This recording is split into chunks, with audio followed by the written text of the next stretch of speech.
So I think that Tumblr, like especially of the time where Tumblr was the thing, it was just a way to like express your like secretive self. It was like a community where you were able to like be more enmeshed with those like subcultures and people who were more like you because nobody understands me when I'm 14 or however old. But my Tumblr name was Aglexa, one of them, because I would always make a new blog and then delete an old blog and then the cycle would repeat.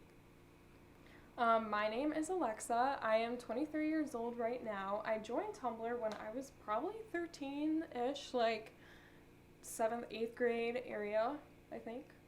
I think that I found Tumblr through Instagram. I was a big Instagram girly, and like, I think I made my account in 4th or 5th grade elementary school. And I like don't even remember how I started my account. I think that I just made a blog one day. I didn't have any friends who were using it, so I think I just made a blog and then would follow like the popular posts and like the popular people who had like all of the blogs and all of the followers on there. So some of the biggest trends that I noticed during that time was definitely like the pale grunge aesthetic, the soft grunge, the very like desaturated filter, the faded filters.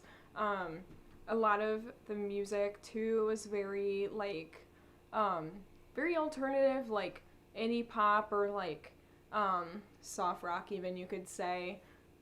It went from like the 1975, the Neighborhood, Bastille, to Churches, Lana Del Rey, Marina and the Diamonds, a lot of Sky Fiera. Then there was some more like alternative type of stuff in the way of like MGMT, Two Door Cinema, etc. I think that this influenced my mental health in the future, like afterwards, in like several different ways. I think that if I didn't have like this space where I can just go online and be sad and ruminate, like yeah, for a few minutes it's like okay and good to like be sad and let your emotions out, but like if I didn't feel like it was so normal, like again, it's not normal to be depressed like every single day of your life, like it's not normal to feel so anxious to like the point where you can't even leave your bed. I think that I would have like gotten help a lot sooner. I definitely would have like tried to change up my lifestyle a little bit sooner, but again, it just like made me feel like it was great to have a community of people to be around who were experiencing the same thing, but at the same time it was like, okay, this is how we are.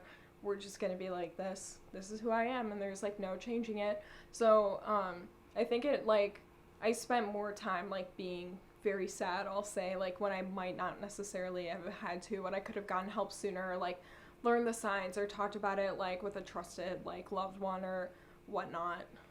My name is Martha. I am 24 years old, and I started using Tumblr when I was 14. I do not use Tumblr anymore.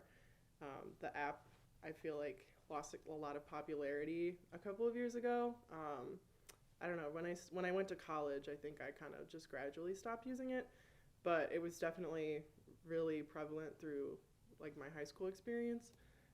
Some interests and groups that appealed to me were like some early like emo music. Like I was really into like Paramore and Fall Out Boy, Panic at the Disco, just kind of that like really, I don't know, the energy of that was really exciting. I don't know, and they were releasing a lot of new music at the time, so it was like yeah, I really just remember like the pro Anna side of Tumblr and people posting about just wanting to be perfect, wanting to be like everybody else, like girls that were like in the social media that were like perfect. And I hadn't really seen anything like that before, and if I had, I definitely didn't see like ways that people were trying to achieve that, like binging and purging and that kind of thing. So that was pretty much the only thing I would say that affected me and stuck with me really was the whole this is an eating disorder. This is how you can make yourself like better, like more likable, um, and kind of achieve that feeling that you want, which never actually happens. Like you never stop chasing that delusion, and it takes you.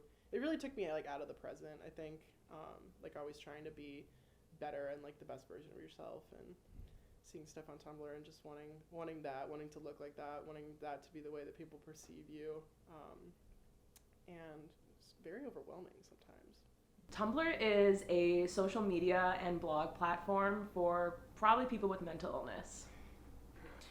My name is Kristen Brinza, and I'm currently 25, and I started on Tumblr when I was like 13. I do not use Tumblr right now. I stopped probably around junior year of high school, so like 17-ish. It allowed me to feel connected and almost more safe because I knew other people were struggling with the same things as me. But that also was a little bit more negative because it's like, okay, now there's whole encompassing community around it, and this is okay, and a lot of the stuff that I was seeing probably wasn't as okay as it should be or as normalized, and like so much confined onto Tumblr. It's something that probably should have been spoke about outside of it. As a user on Tumblr, this kind of gave me both positive and negative experiences or like mindsets. It exposed me to areas that I probably wouldn't normally be exposed to in my everyday life. And again, gave me that sense of community. Other people are struggling with similar things. So it made you feel safe, at one point, but then you're constantly getting exposed to a lot of visuals and just like areas that are constantly negative. And like in a way you think like, oh, like I'm safe. Like I can see everybody struggling with this. Like, oh, this person deals with this person deals with it. But then when you're seeing the negative stuff showing up on your feed every single day, I think that just kind of like just dragged on, and it like there was no escaping it.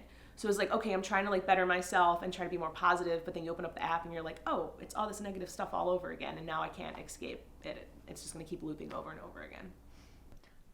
My name is Caroline. I am 21, almost 22, and I probably joined Tumblr around like 12 years old, I would say. I probably found Tumblr through YouTube and Instagram, I'd say. Like, those were the first social media platforms I really went on. And then, obviously, like, things overlap. So. The overall mood and tone of this era, I would say, was, like, melancholy. Very melancholy, very, like... I don't know. I mean, like, the world, like, always has been, like, sad and filled with hurt. And I feel like a lot of people didn't know where to put it at that time. And then when they were literally handed an answer of where to put it, it was a space for all of us to kind of grieve, like, what's going on in the world and the issues that, we have nowadays. I mean, in the late 90s and early 2000s, your sense of community were the people that were around you, because that age group was not grown up with technology, and like you had to call the phone. And I personally think it's a very beautiful thing. But definitely with technology, it's become so much easier to be anonymous, and it's become so much easier to be lazy and be able to move those social interactions to the internet. So, obviously, Tumblr came around a very special time where internet was not seen as a terrible thing, but it, people were getting to know it, I guess, and as a 13-year-old at the time, in a very specific household, you get online and you find it and you see all these people that have the same issues as you, and you get to talk to them, you get to know them. You really form this sense of community online that's probably never been seen before, obviously on MySpace, but whatever.